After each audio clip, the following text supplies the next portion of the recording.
There's an old phrase, actually I don't know if it's old, I'm sure it's probably old. Like, if we want to go fast, we go alone. If we want to go further, we go together. And I remember years ago sitting in a seminary class or a doctor of ministry class, or I don't remember which class it was, and saying, the reality of our lives is we will go further together. And so this morning we want to kind of talk about what that looks like. And if you know the scriptures, you know that very early on, the Bible reminds us of this.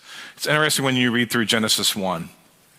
You have God creating, God speaking. And as God creates and God speaks, and there's the first day and there's the second day and there's the third day, God's response to all of this is, it is good. And then we get to the sixth day, the final day of creation, when humanity, you and I, are created in the image of God. And the 6 days are done, and God says, this is very good.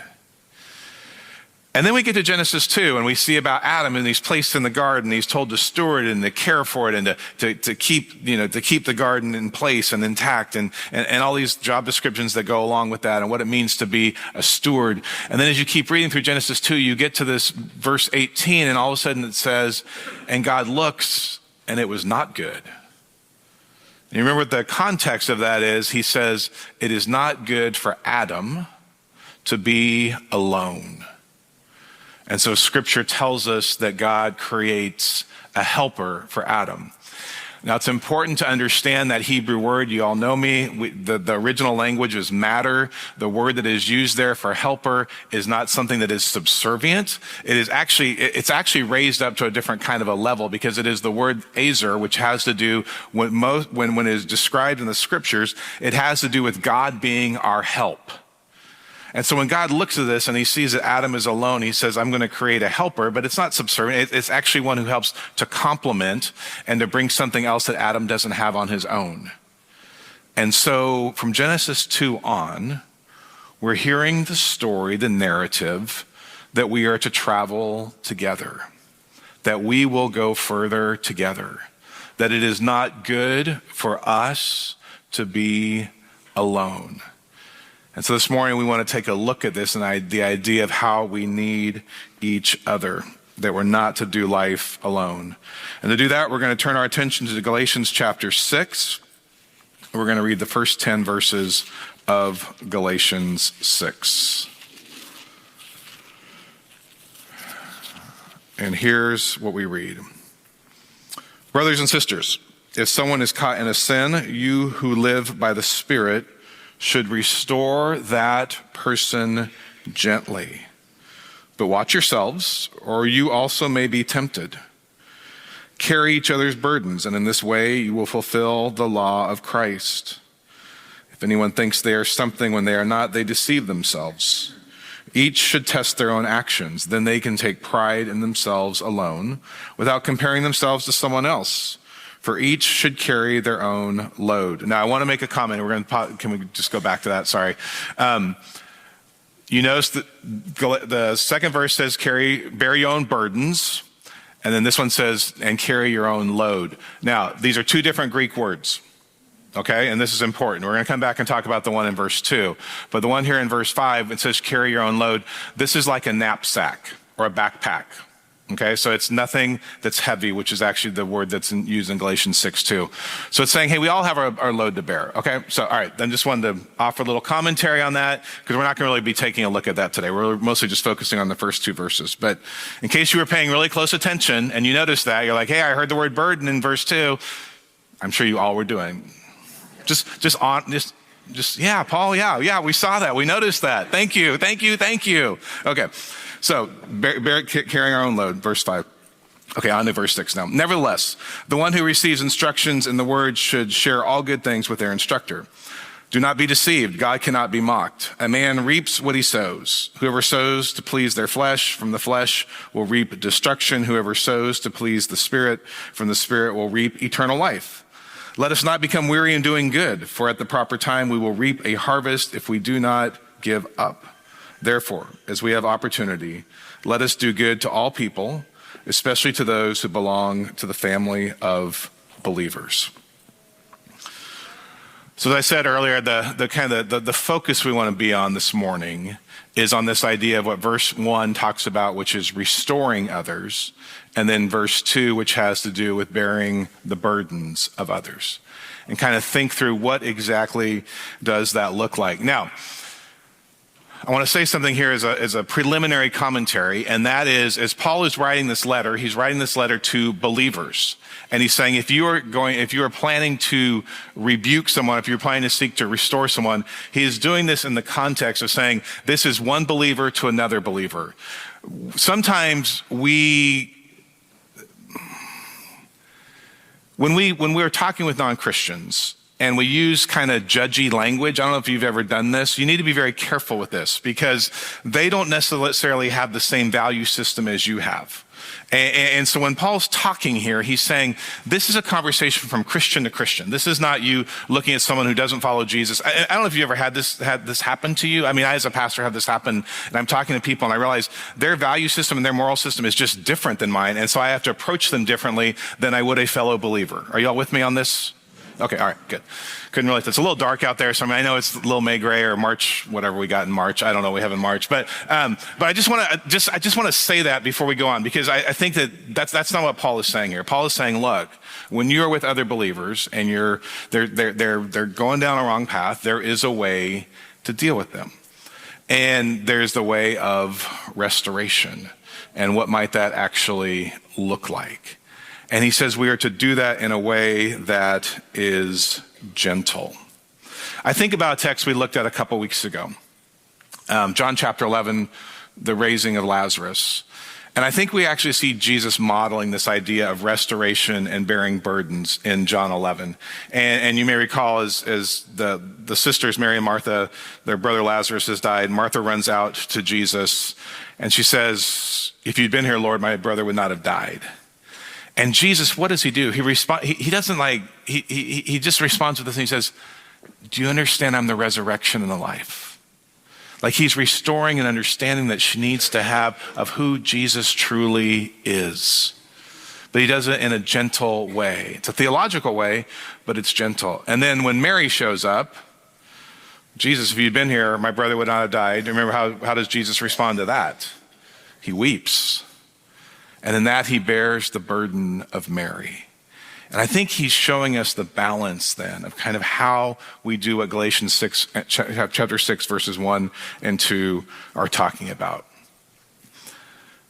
It's always difficult to restore.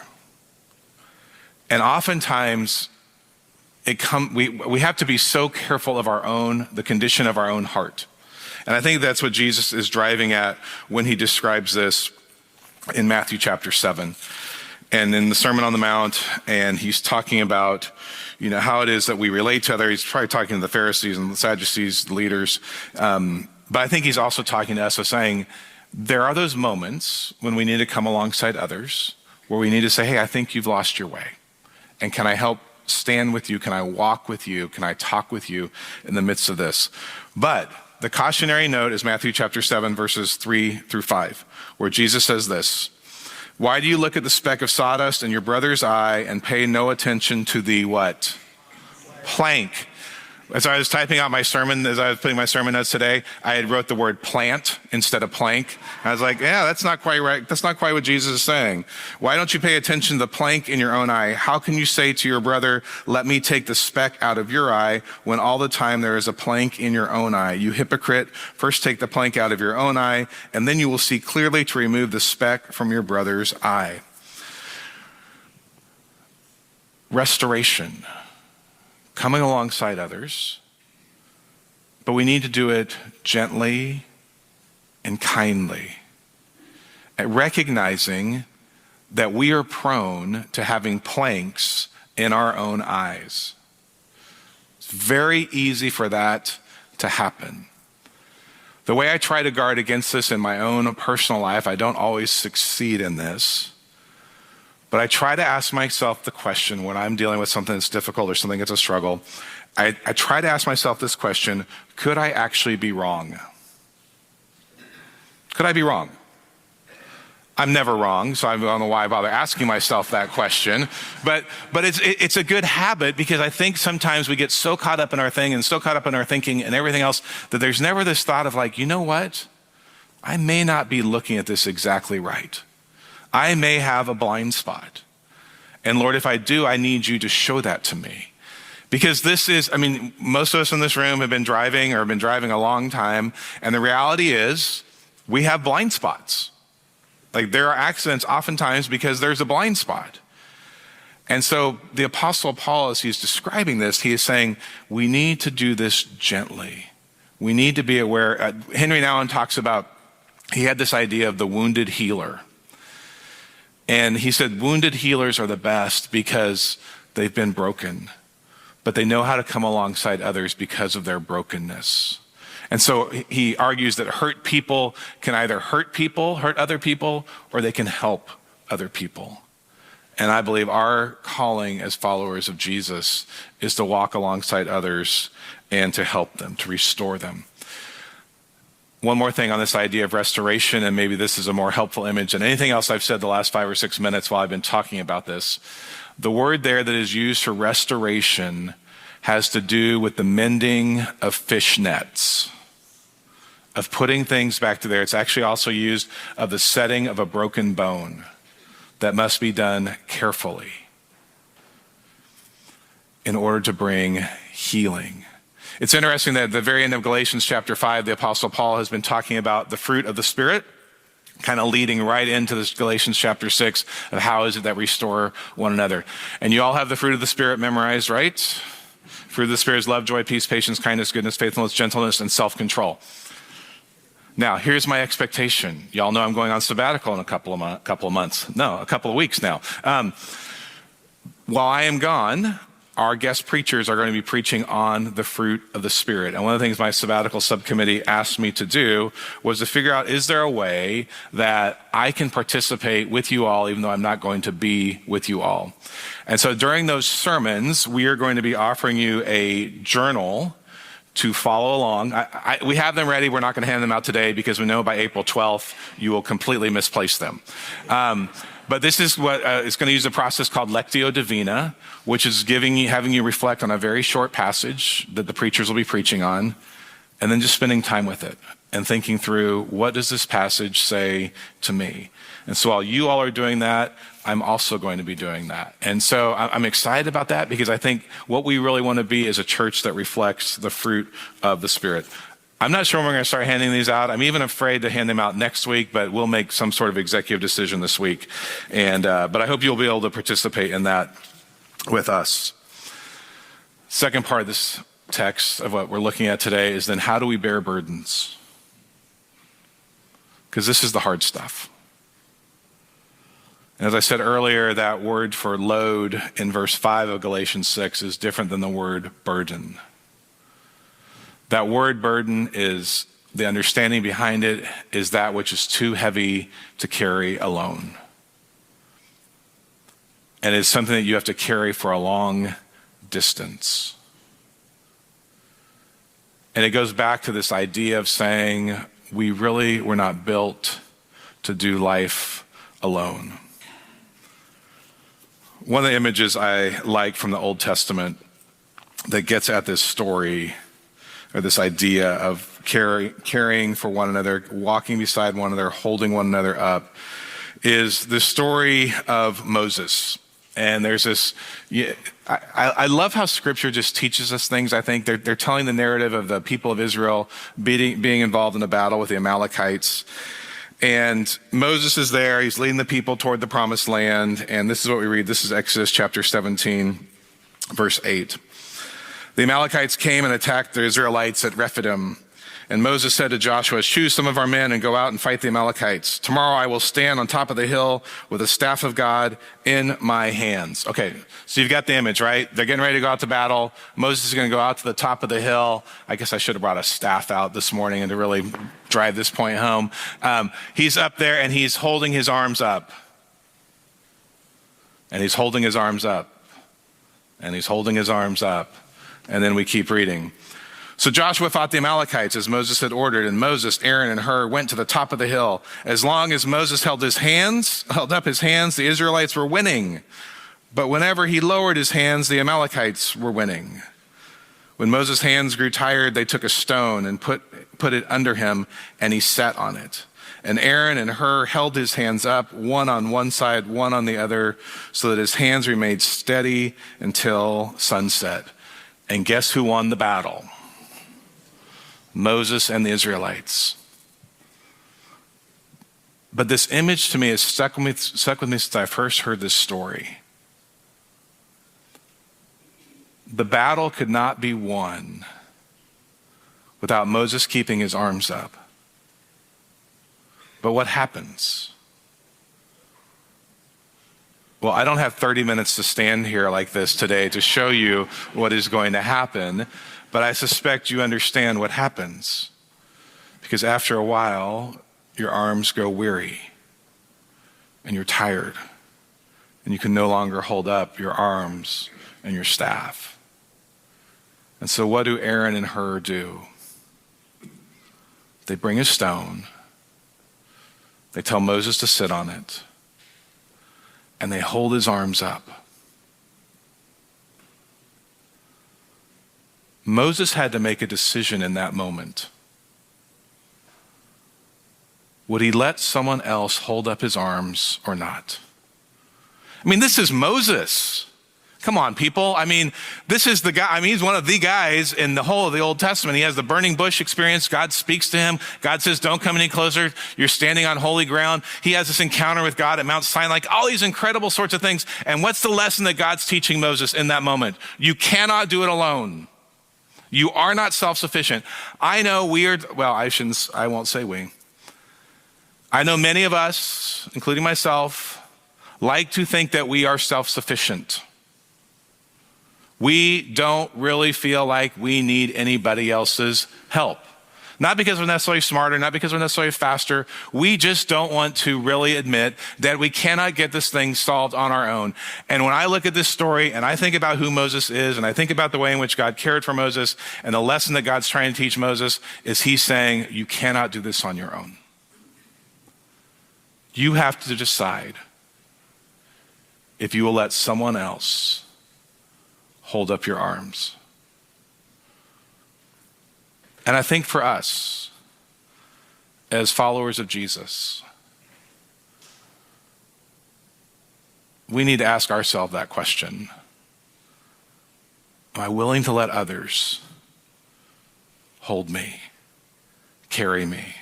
It's the story of the paralytic in the New Testament, the man who cannot get to the front in the front of Jesus, except for his good friends who dig a hole in the roof of the house and they lower their friend down, and Jesus sees their faith and he heals the man. But the man could not have gotten there on his own.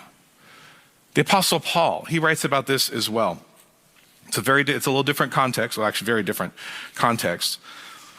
But I like this passage because of how it describes what Paul's experiencing. It's not so much the physical that Moses had to deal with and the Moses needing Aaron and Hur to help him out. This is 2 Corinthians chapter 7, verse 5. And Paul writes about this. He says, for when we came into Macedonia, he's writing to the church at Corinth, we came into Macedonia, we had no rest, but we were harassed at every turn, conflicts on the outside, fears within. Anybody know what that feels like? Right? Like Paul's now describing something that's much more psychological than it is necessarily this physical thing that Moses was dealing with, although there was obviously some harassment that was happening. But he's saying conflict on the outside and fear. Verse 6, but God who comforts the downcast comforted us by the coming of Titus. And not only by his coming, but also by the comfort you had given him. He told us about your longing for me, your deep sorrow, your ardent concern for me, so that my joy was greater than ever. Paul's being brutally honest there. He's saying, my life is filled with conflict and fear, being harassed throughout things that are going on and in and around him. And so what does God do? God provides Titus, who just shows up and sits with Paul and encourages Paul. Now, guess what? The fear and anxiety, I am suspecting, are still there. There's still conflict.